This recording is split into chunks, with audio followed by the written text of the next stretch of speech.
For decades, Arizona was the promise of the American dream. Wide open land, endless sunshine, and a cost of living that made families from California, Colorado, and beyond pack their lives into moving trucks and head for the desert. It was the land of opportunity, where homeownership wasn't a fantasy, it was a real, affordable goal. But something changed. The same state once celebrated for its affordability has now become one of the least accessible housing markets in the country. Prices have exploded, rents have doubled, and the people who once found refuge here are now being priced out, displaced, and disillusioned. This is the story of how Arizona, the affordable frontier, became a cautionary tale of growth gone too far, too fast. At the heart of this unfolding crisis lies a new report from Arizona State University's Morrison Institute for Public Policy. It paints a stark picture of what's happening across the state, from Phoenix to Tucson, from Flagstaff to the small desert towns that once offered hope to working families. According to the data, Arizona's cost of living now officially surpasses the national average. Let that sink in. A state once defined by affordability now costs more to live in than most of the country. In just a decade, home values have risen at a pace that far outstripped income growth. The typical home price in 2024 reached roughly $427,000, a figure that would have seemed unimaginable just a few years ago. Meanwhile, median household incomes barely budged, creating a gap that millions of residents now find impossible to bridge. From 2010 to 2023, housing prices climbed nearly 7 times faster than incomes. For renters, the pain is even sharper. Since 2019, rental costs have soared by 23%, and while incomes for renters grew only 4%. That's not just an imbalance, that's a breaking point. It's a slow-motion disaster, playing out across neighborhoods and city blocks where for sale signs stay up for months and for rent listings vanish within hours. But how did we get here? To understand Arizona's housing crisis, we have to go back to the state's identity itself. For years, Arizona thrived on growth of population, of cities, of suburbs that sprawled out toward the horizon. Cheap land, low taxes, and an appealing climate fueled a boom that seemed unstoppable. Developers built subdivisions at lightning speed, local economies flourished, and construction jobs became the backbone of Arizona's modern identity. But what happens when growth outpaces sustainability? When population surges faster than infrastructure can handle, when wages fail to keep up with housing costs, and when the promise of affordability collapses under its own weight, that's when the cracks begin to show. In 2023, Arizona recorded one of its largest home construction surges in history. But even with record building, supply couldn't keep up with the tidal wave of demand. Inflation pushed up the cost of materials and labor, land prices skyrocketed, and while developers continued to build, they increasingly focused on high-end properties, the kind that yield higher profits but price out everyday families. Meanwhile, existing homeowners who had benefited from years of appreciation suddenly found themselves sitting on gold mines.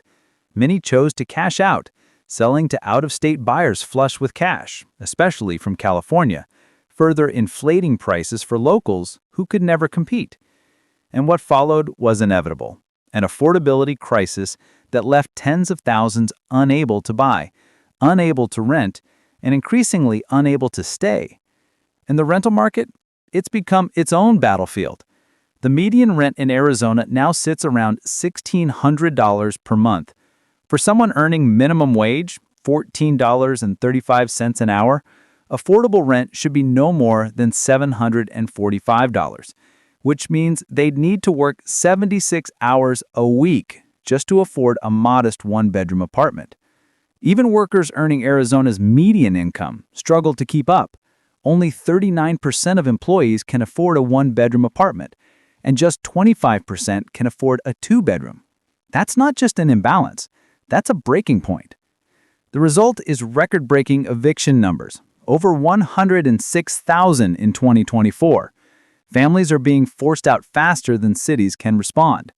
Shelters are full, homelessness is rising, and local governments are scrambling for solutions that seem to come too little, too late.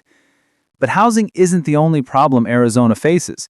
There's another crisis, one that flows beneath the surface, literally, and it's equally urgent. Water. And housing in Arizona are inseparable. Growth requires water, and water scarcity limits growth. The two are locked in a fragile balance that's becoming harder and harder to maintain.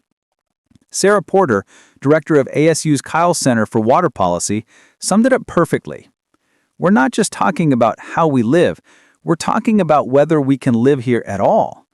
The Colorado River, lifeblood of Arizona, supplies about 35% of the state's water, but the river is drying up. Decades of drought, overuse, and climate change have brought it to a breaking point. For 30 years, the region has been in what scientists call a megadrought, and there's no guarantee of recovery. Arizona's other major water source, groundwater, isn't renewable. Once it's gone, it's gone.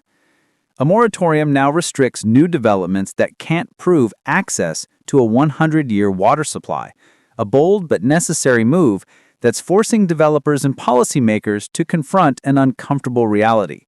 Growth has limits. So the question becomes, how does a state built on expansion pivot to sustainability? It's not an easy answer, but efforts are underway. Cities like Tempe, Phoenix, and Tucson are beginning to rethink what growth looks like. Tempe has invested $20 million in converting an old grocery store into a mixed-income housing complex that will provide 400 new homes. Phoenix established a new housing trust fund to support affordable developments, funded by leftover federal relief money. Tucson and Pima County secured a $7 million federal grant to eliminate barriers to affordable housing. Even the state legislature, often divided over housing issues, passed 4 major housing bills in 2024 to expand supply and lower costs. It's progress, but against the scale of the problem, it still feels like a drop in a desert bucket. Beyond policy, the human impact tells the truer story. Teachers, nurses, and retail workers who've lived in Arizona their entire lives are now being priced out of their own communities. College graduates can't afford to move out on their own. Families are relocating to smaller towns, only to discover that rents there have also skyrocketed. And seniors, once drawn by Arizona's reputation as a retirement haven, are watching their fixed incomes crumble under rising costs. The housing crisis doesn't just affect where people live, it affects how communities function. When essential workers can't afford to live near where they work, cities become hollowed out. Businesses struggle to find employees, schools face teacher shortages, and hospitals see burnout as staff are forced into long commutes from distant suburbs. Yet amid the crisis, there are glimmers of hope. Local nonprofits, faith-based organizations, and housing advocates are stepping up where government policies fall short. Community land trusts are experimenting with models that keep housing permanently affordable. Developers are exploring modular and manufactured housing options to cut costs. Universities are studying how zoning reforms could unlock more middle-income housing. Even public attitudes are beginning to shift. For years, many Arizonans resisted density, preferring the suburban sprawl that defined the state's growth. But as prices rise, more residents are beginning to accept and even embrace the idea of denser, more mixed-use development as the only viable way forward. Still, for every success story, there are countless families struggling just to hang on. Take Phoenix, once synonymous with rapid expansion. Today, entire neighborhoods are transforming as older, affordable homes are bulldozed to make way for luxury apartments and short-term rentals. Small landlords are selling off their properties to corporate investors. Rents in areas like Tempe and Scottsdale have nearly doubled since the pandemic. And even smaller cities like Mesa and Chandler are seeing record rent hikes. The dream of homeownership, once the foundation of Arizona's identity, is slipping out of reach. First-time buyers face bidding wars, rising interest rates, and shrinking inventories. And even when they win, they often find themselves stretched to the financial breaking point. In the midst of all this, the state faces a question that will define its future. Can Arizona remain livable for the people who built it? Because the truth is, this isn't just about numbers on a spreadsheet. It's about people. It's about the single mother in Tucson working 2 jobs to keep up with rent, the young couple in Mesa who've given up on ever buying a home, the retiree in Glendale whose property taxes now rival their monthly pension check. Every one of them is part of a story that reveals the soul of modern Arizona, a state caught between prosperity and precarity, between growth and survival. Arizona has been here before. During the 2008 housing crash, it was one of the hardest hit states in the nation. Foreclosures swept through communities, prices collapsed, and recovery took years. But this time, the problem isn't a speculative bubble or reckless lending. It's the systemic imbalance between income and cost, between what people earn and what they're expected to pay. That imbalance can't be fixed overnight. It requires a fundamental rethinking of policy, planning, and priorities.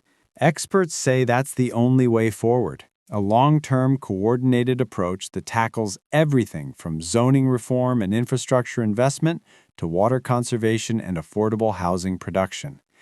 As ASU's Andrea Whitsett put it, housing and water aren't just issues, they're the pillars of our state's future. They will determine who can afford to live here and for how long. Arizona's story is still being written. Whether it becomes a model for recovery or a warning for the rest of the country depends on what happens next. Because this crisis isn't isolated. Across America, cities are facing the same question. What happens when the cost of living outpaces the cost of life itself? For Arizona, the answer will shape generations.